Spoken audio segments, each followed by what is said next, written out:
जय श्री सीताराम। समस्त ज्योतिष प्रेमियों को मेरा राम राम।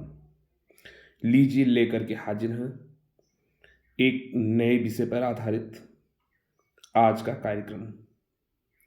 आज हम बात करेंगे कि जन्म कुंडली के किस भाव से किसका विचार किया जाता है। अगर हम ये लग्न कुंडली उठाकर देखेंगे तो इसमें 12 भाव होते हैं। एक जो चतुर्भुज होता है, चतुर्भुज में एकदम ऊपर एक चतुर्भुज यहां बना, दूसरा यहां बना, तीसरा यहां बना, चौथा यहां बना। ये चारों चतुर्भुज कहलाते हैं केंद्र भाव। पहले चतुर्भुज को हम लोग कहते हैं प्रथम भाव, जिसे लग्न भी कहा जाता है।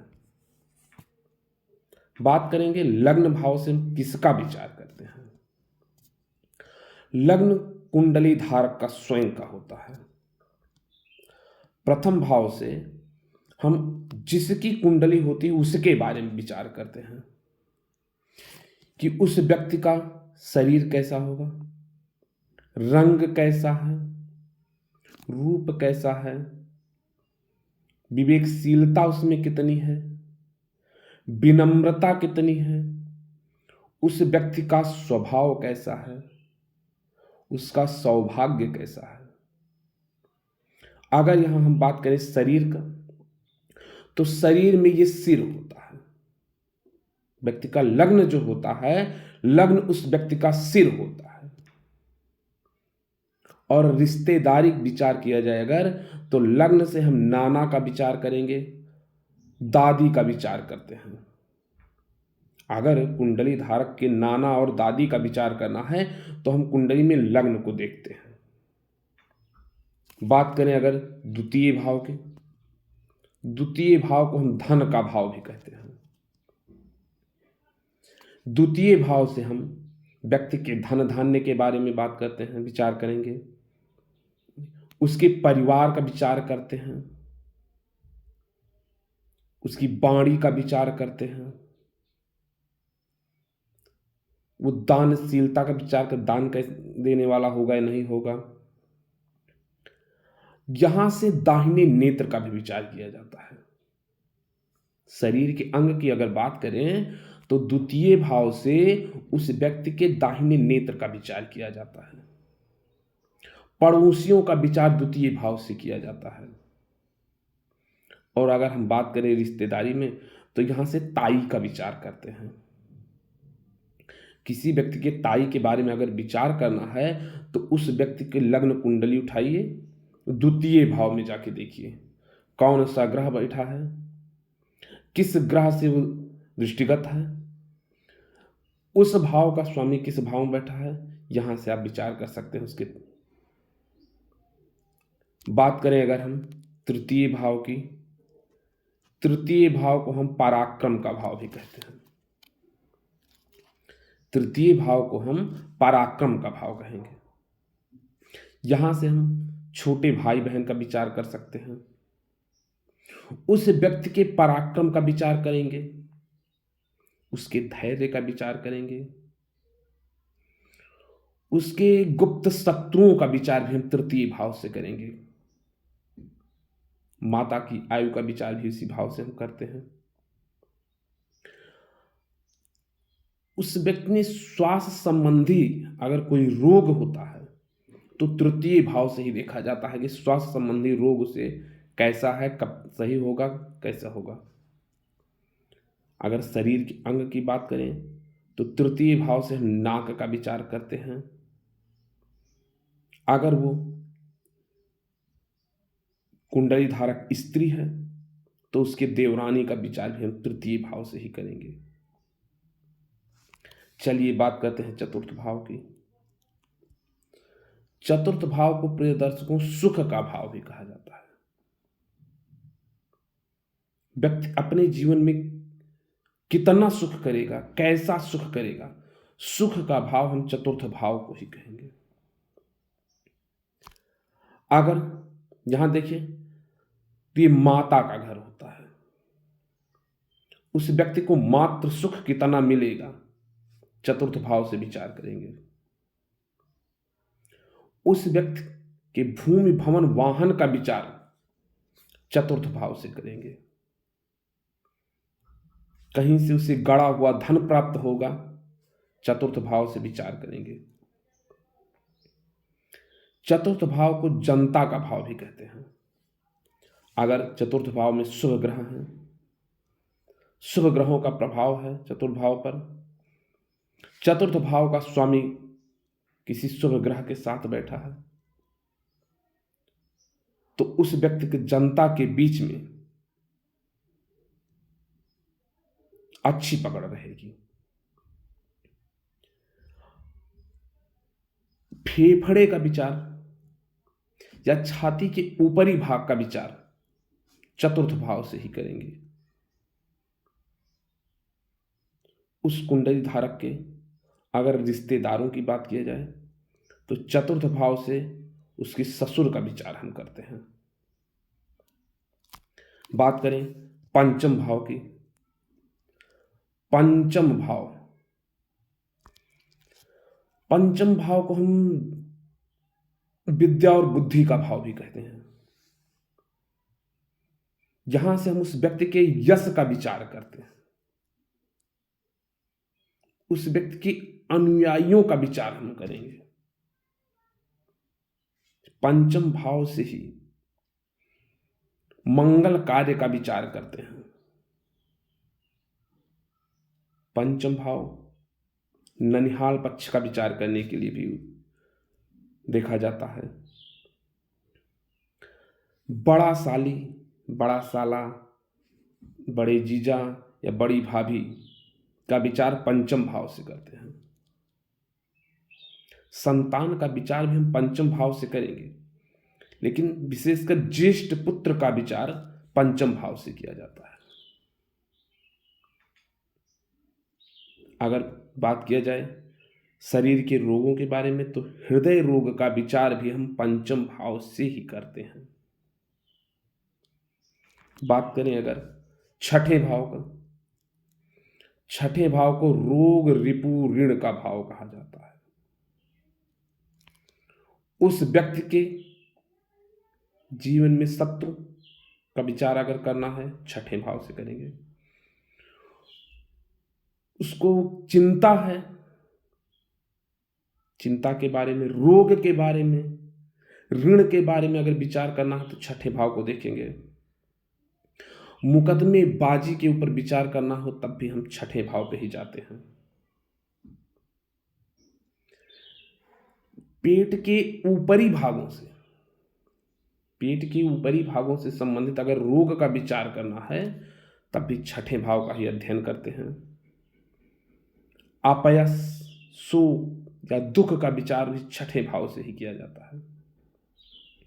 अगर बात करें रिश्तेदारी में, तो मामा का विचार छठे भाव से किया जाता है, मौसी का विचार छठे भाव से किया जाता है, चाची का विचार करना है छठे भाव को देखते हैं, और अगर फूफा का विचार करना है तब भी हम छठे भाव को ही देखते हैं।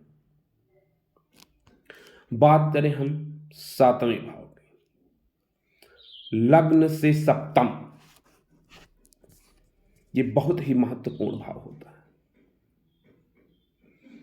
उस व्यक्ति के जीवन साथी का विचार सप्तमें भाव से ही करेंगे। काम वासना का विचार सप्तम भाव से।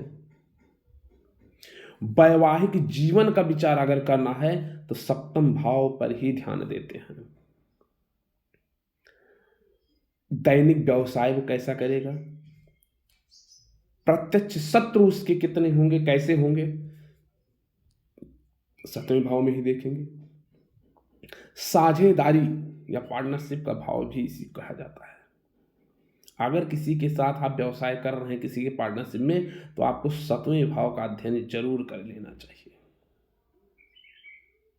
किसी के साथ में अगर आप पार्टनरशिप में कोई बिजनेस कर रहे हैं तो सप्तमें भाव का अध्ययन अति आवश्यक हो जाता है। जननेंद्रियों का विचार भी हम सप्तमें भाव से करते हैं।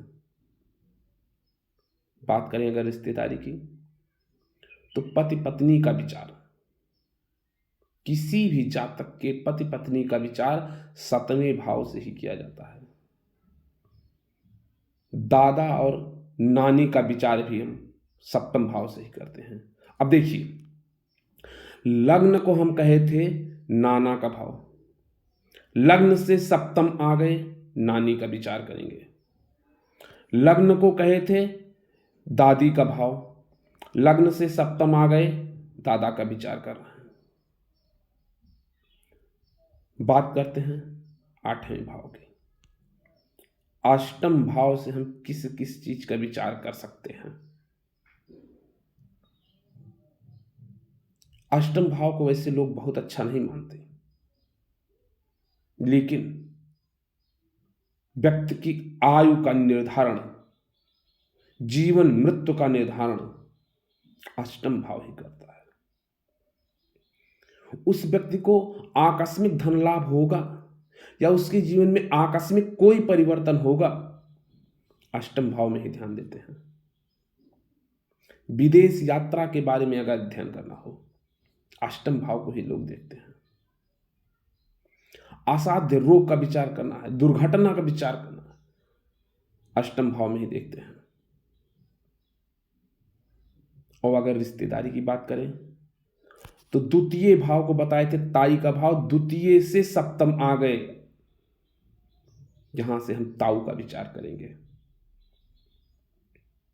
बात करते हैं नवम भाव की। नवम भाव को हम धर्म का भाव भी कहते हैं, भाग्य भाव भी कहेंगे। कुंडली का नवम भाव जो होता है, इसे हम भाग्य भाव कहेंगे। इससे व्यक्ति का भाग्य का निर्धारण होता है।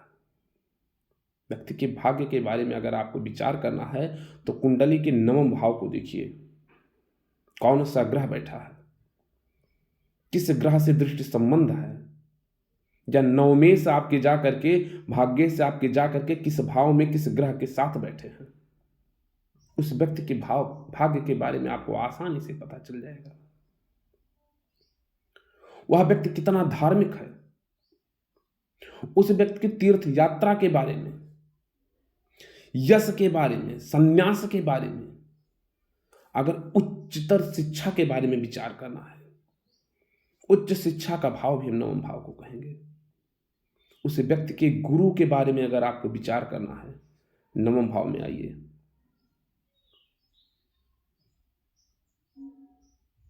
अगर शरीर के अंगों की बात की जाए तो जंघे का विचार, या जंघे से संबंधित अगर कुछ आपको निर्णय लेना है, कुछ जानकारी प्राप्त करना है, तो नवम भाव में ही देखा जाता है।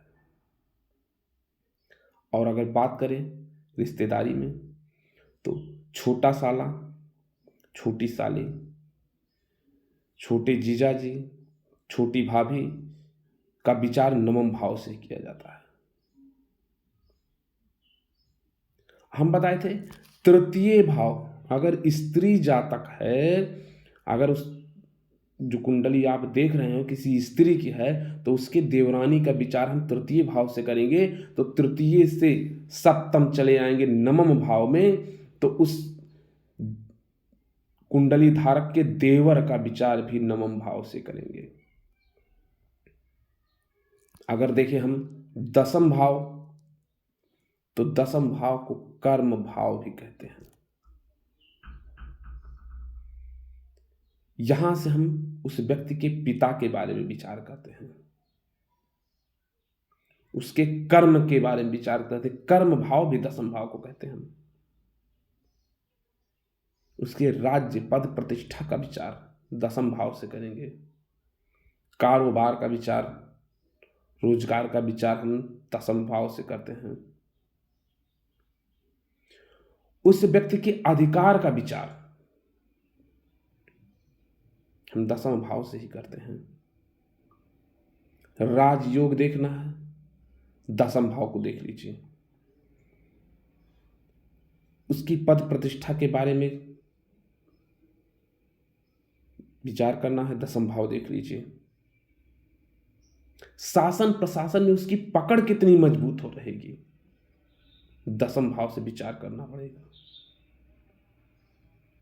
अगर बात करें हम शरीर के अंगों की, तो पैरों के जो जोड़ होते हैं, पैरों के जोड़ का प्रतिनिधित्व दसम भाव ही करता है। चतुर्थ भाव बताए थे ससुर का भाव, तो चतुर्थ से सप्तम दसम भाव में आए, तो यहां से हम विचार करते हैं सास का। या एक चीज और समझ लीजिए, सप्तम में जीवन साथी का विचार किए थे, सप्तम से चतुर्थ आ जाइए, जीवन साथी के माता, लग्न से चतुर्थ आए थे स्वयं की माता, सप्तम से चतुर्थ यानी दसम में पहुंचे जीवन साथी की माता अर्थात कुंडली धारक के सास का विचार दसम भाव से करेंगे। बात करें अगर एकादश भाव की, एकादश भाव को हम लाभ का भाव कहते हैं, आय का भाव कहेंगे, उपलब्धि का भाव कहेंगे, मनोकामनाओं की पूर्ति का भाव कहते हैं। अगर शरीर के अंगों की बात करें तो पैर का विचार हम एकादश भाव से करते हैं।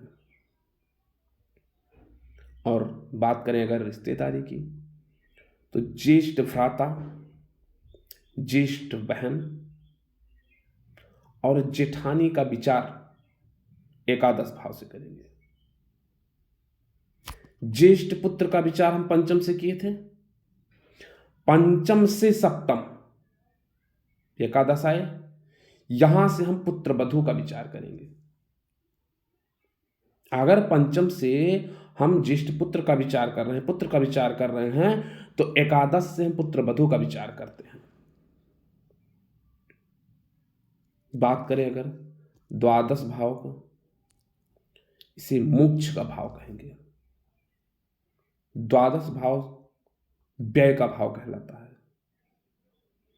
सैया सुख का विचार करना हो, द्वादश भाव को देखते हैं।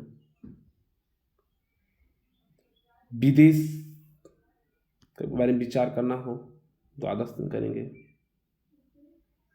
कोई व्यक्ति अस्पताल में भर्ती हो रहा है, अगर द्वादश भाव में क्रूर ग्रह है तब आपको भर्ती होना पड़ेगा। शरीर के अंगों की बात करें तो द्वादश भाव से उस कुंडली धारक के बाएं नेत्र का विचार किया जाता है, पैर के तलवे का विचार किया जाता है। और अगर बात करें रिश्तेदारी में तो द्वादश भाव से मामी का विचार करेंगे, मौसी का विचार करेंगे, चाचा का विचार करेंगे, बुआ का विचार करेंगे। सीधा सीधा समझिए, छठे भाव में जब हम देखे थे तो वहां से विचार किए थे मामा, मौसी, चाची और फूफा। तो छठवें से सप्तम द्वादश आए, वहीं जोड़ दीजिए उल्टा। अगर हम छठवें में मामा का विचार किए थे तो द्वादश में मामी का विचार करेंगे। छठवें में मौसा का विचार किए थे, द्वादश में मौसी का विचार करेंगे। छठवें में चाची का विचार किए थे, द्वादश में चाचा का विचार करेंगे। छठवें में फूफा का विचार किए थे, द्वादश में बुआ का विचार करेंगे। तो ये आज बहुत ही सरल तरीके से आपको हमने कुंडली के द्वादश भावों के बारे में बताया कि किस भाव से किसका विचार किया जाता है। अगर आप किसी विद्वान के पास नहीं जाना चाहते हैं, स्वयं घर पर बैठ करके अपनी कुंडली देखना चाहते हैं, आपको हमने बहुत ही सरलता से बताया किस भाव से किसका विचार किया जाएगा। हमारे अन्य वीडियो भी पड़े हुए हैं कि किस भाव में कौन सा ग्रह होने से क्या समस्याएं हो सकती हैं। आप अपनी जन्मपत्री को सामने रख लीजिए, हमारे वीडियो चालू कर लीजिए। YouTube पे तमाम वीडियो पड़े हुए हैं, देख लीजिए, हमने बता दिया है। इससे भी आप देख सकते हैं। अपनी जन्म कुंडली उठाइए, किस भाव में कौन सा ग्रह बैठा है, किसका विचार वहां से किया जाता है। अगर शुभ ग्रह है तो उस क्षेत्र में आपको उन्नति प्राप्त होगा, वहां से अच्छा प्रभाव मिलेगा। अगर क्रूर ग्रह बैठे हैं, कोई पाप ग्रह बैठे हैं, तो वहां से थोड़ा सा वो मंद हो जाएगा। तो ये कार्यक्रम आपको कैसा लगा कमेंट में ज़रूर बताइएगा। वीडियो को लाइक कीजिएगा, अपने दोस्तों के साथ, शुभ चिंतकों के साथ शेयर कीजिएगा। और अगर अभी तक आपने चैनल को सब्सक्राइब नहीं किया है तो प्लीज़ चैनल को सब्सक्राइब कर दीजिएगा, ताकि आने वाले अन्य ज्ञानवर्धक वीडियो आप तक पहुंच सके। फिर मिलेंगे अगले कार्यक्रम में, तब तक के लिए जय श्री राम।